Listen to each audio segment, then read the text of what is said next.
संसद का शीतकालीन सत्र हंगामेदार रहा। एक सप्ताह गुजर गया लेकिन संसद के अंदर काम कुछ मिनट ही हुए, घंटा भर भी काम नहीं हो पाया। संसद के दोनों सदनों में जिस तरीके से कांग्रेस पार्टी ने हंगामा किया है, उसके बाद अब सवाल ये उठने लगा है कि क्या संसद चलाना विपक्ष नहीं चाहती है, या दूसरा सवाल जो विपक्ष के आरोप हैं कि क्या सरकार जीत पर अड़ी हुई है। ये तरीका ठीक नहीं है आपका, ये तरीका ठीक नहीं है आपका। आप कंस्ट्रक्टिव अपोजिशन का रोल प्ले कीजिए सदन में। ये सब देश जानते, देश आते हैं। कंस्ट्रक्टिव अपोजिशन का रोल प्ले कीजिए। प्लीज आप सब लोग बैठिए, प्लीज आप सब लोग बैठिए, प्लीज आप सभी से मेरा मन, आप बैठिए प्लीज। ऐसे सदन नहीं चलेगा, ऐसे सदन नहीं चलेगा। आपके कारण सदन नहीं चलना, देश देख रहा है। आपके कारण सदन नहीं चल रहा है, ये देश देख रहा है। ये उचित नहीं है, ये उचित नहीं है। पार्लियामेंट्री डेमोक्रेसी को स्ट्रेंथन करना है तो अपने सीट पर जाकर के बैठिए, सदन को चलाइए। ऐसा नहीं होता है। सभा की कार्यवाही सोमवार दिनांक 2 दिसंबर 2024 को प्रातः 11 बजे तक के लिए स्थगित की जाती है। कि सदन चलाने दें। सदन आपका है, सदन सबका है। देश भी चाहता है संसद चले। मैं आग्रह पूरा करता हूँ, आप जाएं। मैं आपको हर विषय, हर मुद्दे पर नियम प्रक्रियाओं के तहत चर्चा करने का पर्याप्त अवसर दूंगा। सदन की कार्रवाई आज 12 बजे तक के लिए स्थगित की जाती है।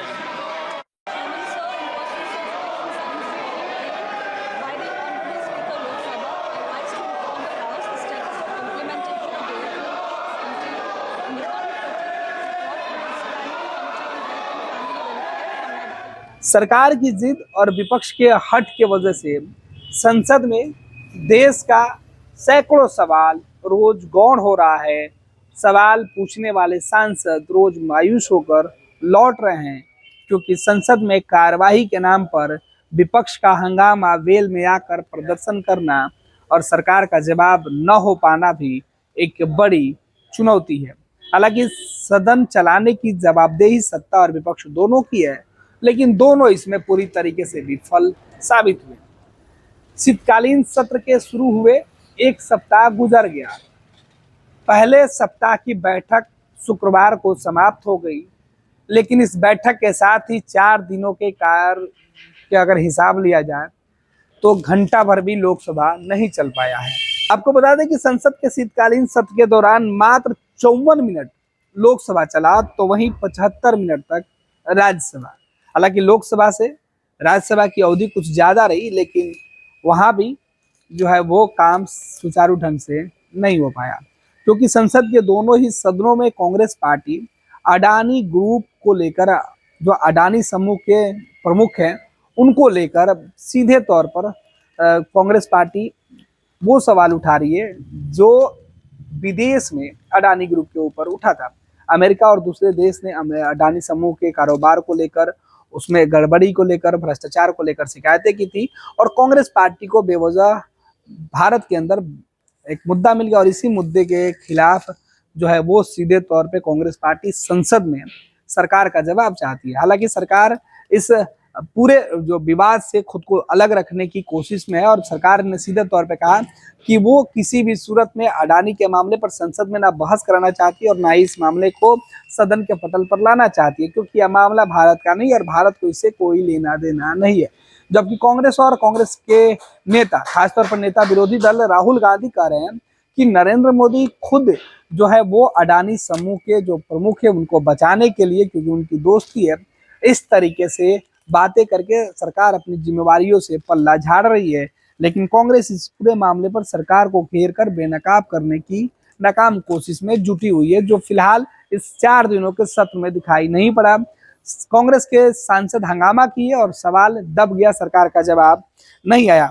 अडानी समूह के खिलाफ भ्रष्टाचार के आरोप, उत्तर प्रदेश के संभल और मणिपुर में हिंसा से जुड़े मामले पर विपक्ष के हंगामे के बीच संसद के दोनों सदनों की कार्यवाही अब सोमवार तक के लिए भले ही स्थगित शुक्रवार को कर दी गई हो, लेकिन लगातार चौथे दिन दोनों सदनों में जो कामकाज रहा वो पूरी तरीके से बाधित रहा। शीतकालीन सत्र के पहले सप्ताह में लोकसभा सिर्फ 54 मिनट और तो राज्यसभा मात्र 75 मिनट ही कामकाज कर सका। लोकसभा में सुबह 11 बजे कार्यवाही शुरू होते ही विपक्षी सदस्यों के द्वारा नारेबाजी शुरू कर दी जाती है। कांग्रेस सपा के सांसद वेल में पहुंचकर प्रश्नकाल के दौरान लगातार सवाल उठाते रहते हैं। इस बीच 2 प्रश्न के बाद सदन 12 बजे तक स्थगित कर दिया जाता है। कार्यवाही स्थगित करने के बाद जब अगली बार जब सदन की कार्यवाही शुरू होती है तो विपक्ष का हंगामा फिर शुरू हो जाता है। कुछ मंत्रियों के द्वारा भी इस शोरगुल के जवाब में कुछ बातें कही जाती है, लेकिन इससे भी मामला शांत नहीं होता है और सदन के अंदर हंगामा लगातार बढ़ते जाता है। इस बीच पीठासीन पदाधिकारी जो अध्यक्ष होते हैं या जो अध्यक्ष आते हैं खुद, वो सदन को अगले दिन के लिए एडजर्न करके विपक्ष का हंगामा शांत करने की कोशिश करते हैं, लेकिन फिर अगले दिन की कार्रवाई भी कमोबेश इसी तरीके से होती है। सदन की कार्रवाई 11 बजे शुरू होता है, 2 सवाल, फिर विपक्ष का हंगामा, सदन 12 बजे तक एडजर्न, फिर 12 बजे सदन की जो शुरुआत होती है उसके बाद फिर 1 सवाल और सदन के अंदर हंगामा। जो स्पीकर की कुर्सी पर लोग मौजूद होते हैं वो चाहते हैं सदन चलाए, लेकिन विपक्ष का हंगामा वेल में पहुंचकर जिस तरीके से होता है कि पूरा देश देखता है और ये बातें विपक्ष के सांसदों को बताया जाता है कि आप काम नहीं करने दे रहे हैं। लाखों लोगों की उम्मीदें जो आप पर थी, जिसके वजह से आप चुनकर संसद में पहुंचे थे, वो सवाल आप नहीं उठा रहे हैं। इससे आपका और आपके लोगों का नुकसान होगा। लेकिन सवाल पूछने वाले से ज्यादा सवाल पर हंगामा करने वाले लोग और जवाब देने वाले लोग अपनी जिम्मेवारियों से इस कदर संसद के अंदर मुकरते दिखे, जिसके वजह से हंगामा बढ़ा और सदन की कार्रवाई स्थगित करनी पड़ रही है। इधर राज्यसभा के अंदर भी कमोबेश यही नजारा है। हालांकि राज्यसभा चलाने के लिए कुछ ज्यादा जद्दोजहद करते हुए सभापति और भारत के उपराष्ट्रपति जरूर दिखाई पड़ते हैं, लेकिन इन सबके बीच संसद की कार्रवाई 4 दिनों में कहीं 54 मिनट चलती है तो कहीं 75 मिनट, कहीं 1 घंटे से कम और कहीं 1 घंटे से ज्यादा। लेकिन इस दौरान सदन के अंदर जो सवाल जनता के आने होते हैं, जो महत्वपूर्ण बिल आने होते हैं, वो नहीं आ पाते हैं। तो शीतकालीन सत्र वैसे भी छोटा होता है और इसमें पहले सप्ताह के 4 दिन गुजर चुके हैं बिना कोई बड़े काम किए हुए। अब संसद के अंदर जब सोमवार से फिर से सदन की कार्यवाही शुरू की जाएगी, तब देखना होगा कि विपक्ष का तेवर क्या है।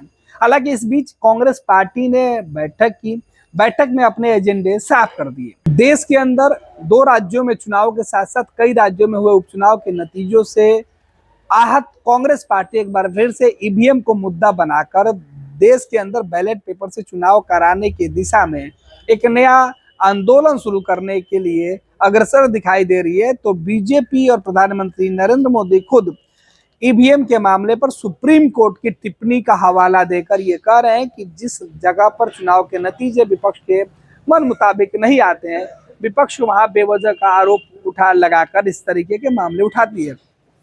हालांकि अडानी समूह का जो मुख्य मामला है, मणिपुर का जो मामला है, उत्तर प्रदेश के कई जगहों पर जो छोटे छोटे जो घटनाएं घटी है या कई जगहों पर बड़ी हिंसा हो गई है, उन तमाम मुद्दों पर देश भर के अंदर का मुद्दा उठाकर कांग्रेस पार्टी सरकार के अंदर गैर जिम्मेवाराना जो आचरण है उसे लेकर सवाल उठा रही है।